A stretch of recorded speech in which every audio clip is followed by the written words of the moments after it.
Bismillahirrahmanirrahim. Assalamualaikum warahmatullahi wabarakatuh. Anak-anakku sekalian, bertemu kembali di pelajaran IPS. Sekarang masuk pertemuan yang kedua.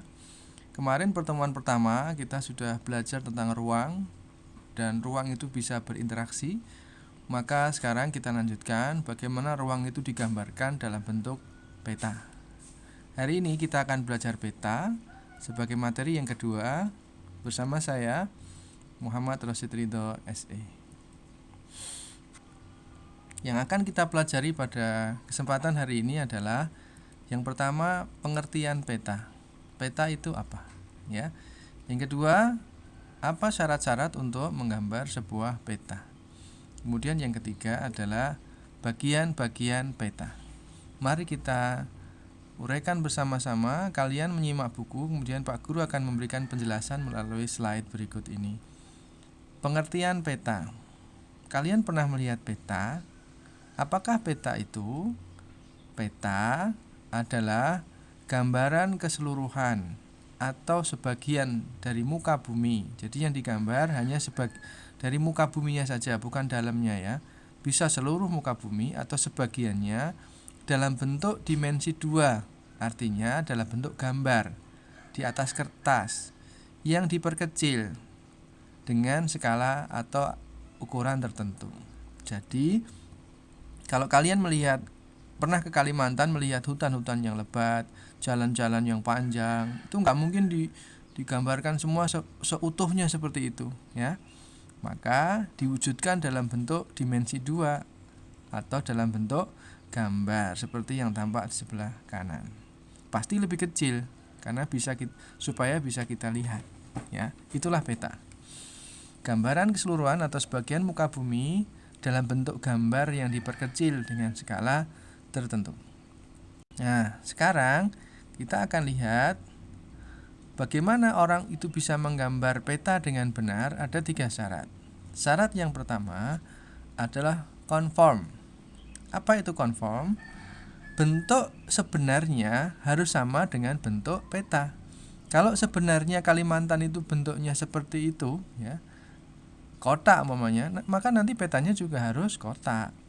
Kalau bentuk sebenarnya itu bunder, maka nanti gambarnya juga harus bunder. Kalau tidak sama berarti petanya salah. Yang kedua adalah equidistant. Apa itu equidistant? Equidistant itu jaraknya sama. Nggak mungkin petanya kecil, jarak sesungguhnya panjang. Iya, maksudnya jaraknya sama jika dikalikan dengan skala. Kalau peta itu ukuran 1 cm dikalikan dengan skalanya, nanti harus sama dengan ukuran sesungguhnya. Itu namanya equidistant. Kemudian yang ketiga adalah equivalen. Apa artinya? Luas dari wilayah yang ada di peta jika dikalikan dengan skala harus sama dengan luas wilayah sesungguhnya.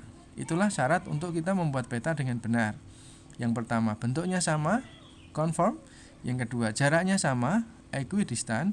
Kemudian yang ketiga, luasnya sama, equivalen. Bagian-bagian peta. Kita lihat peta berikut ini. Mana bagian-bagian penting dari peta ini? Yang pertama tentu saja judul peta. Nah, judul peta menunjukkan tempat yang digambar itu mana. Kalau lihat judulnya ini, judulnya adalah Indonesia, maka peta yang digambar adalah peta Indonesia. Kemudian yang kedua, orientasi peta. Itu menunjukkan arah peta.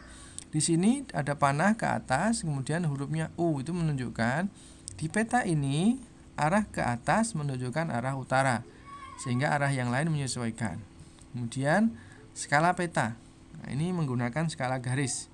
Nanti akan kita pelajari di belakang. Kemudian ada simbol warna. Peta di situ memiliki banyak warna, ada biru, ada hijau, ada kuning kemerah-merahan. Itu ada artinya. Hijau ketinggiannya berapa, biru kedalamannya berapa, ada di situ. Kemudian insert peta. Apa itu insert peta? Adalah petanya Indonesia ini diperkecil supaya kelihatan wilayah-wilayah sekitar Indonesia. Oh, ternyata Indonesia itu berada di sebelah utara Australia, di sebelah selatan Asia. Kelihatan karena Indonesianya gambarnya semakin diperkecil. Kemudian jangan lupa sumber peta.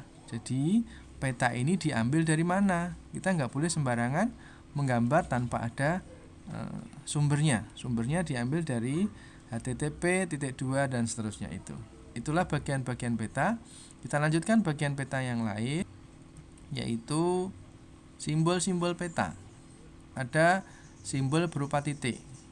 Kita lihat, walaupun tidak semuanya berupa titik, maksudnya adalah kalau tempat itu bisa diwakili dengan titik.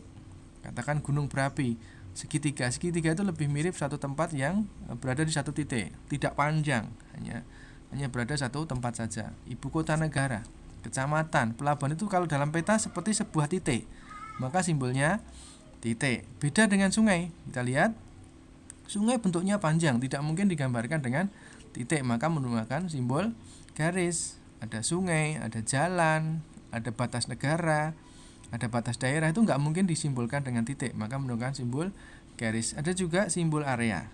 Ini karena bentuknya tidak beraturan dan cenderung luas, ya, seperti ada danau, ada sawah, ada rawa, dan juga formasi batuan kapur. Itulah simbol-simbol peta yang biasanya digambarkan di bagian bawah dari sebuah peta, ya. Kemudian yang terakhir adalah skala, ya. Ada dua skala. Yang pertama namanya skala angka, berarti disimbolkan dengan angka. Contoh 1:500.000. Kemudian skala garis seperti ini, ada dua bagian atas pakai sentimeter, bagian bawah pakai kilometer. Ada 1, 5 km, 2, 10 km, dan seterusnya. Apa maksudnya? Pada skala angka tertulis 1:50.000, itu maksudnya 1 cm di peta sama dengan 500.000 cm jarak sesungguhnya.